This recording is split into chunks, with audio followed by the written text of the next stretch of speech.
కడప జిల్లా పోరుమామిల మండలంకి సంబంధించి వైఎస్ఆర్సీపీ ఆఫీసులో కన్వీనర్ల మీటింగ్ నిర్వహించారు. ఈ కార్యక్రమానికి MLC Govinda Reddy, MLA doctor Dasari Sudha, ప్రభుత్వ సలహాదారు నాగార్జున రెడ్డి, వైసీపీ నాయకులు హాజరయ్యారు. ఈ సందర్భంగా వారు మాట్లాడుతూ వచ్చే శాసనసభ ఎలక్షన్స్ లో బూత్ కన్వీనర్లు, మండల కన్వీనర్లు చురుకైన పాత్ర పోషించాలని, ప్రభుత్వం ఇస్తున్న పథకాలకు గురించి ప్రజల్లోకి తీసుకెళ్లాలని, మళ్లీ ముఖ్యమంత్రిగా సీఎం జగన్మోహన్ రెడ్డిని చేసుకోవాలని, అప్పుడే అభివృద్ధి, సంక్షేమం సమపాలనలో జరుగుతుందన్నారు. ఆ వార్డుకు సంబంధించినటువంటి పాత నాయకులు కూడా ఉన్నారు. వాళ్ళతో కూడా మనం మాట్లాడుకొని అందరినీ కలుపుకొని ఆ రోజు వాలంటీర్ల వ్యవస్థ అనేది చాలా కీలకమైంది. ఆ వాలంటీర్ల బాధ్యత పెట్టేసి ఖచ్చితంగా మనం కూడా బాధ్యత తీసుకోవాలి.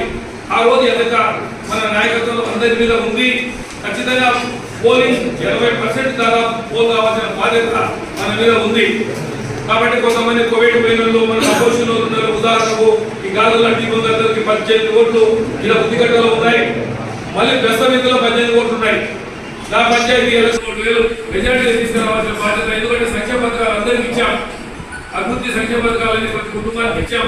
వాలంటీర్ల ద్వారా ప్రతి ఒక్కరికి కూడా ఇంకా వాలంటీర్ పోతే మీకు ఇన్ని ఇచ్చాము. లక్షల లక్షలు మనము ఈ రోజు ప్రతి కుటుంబానికి కూడా వాలంటీర్ల సంబంధం లక్షల లబ్ధి జరిగింది.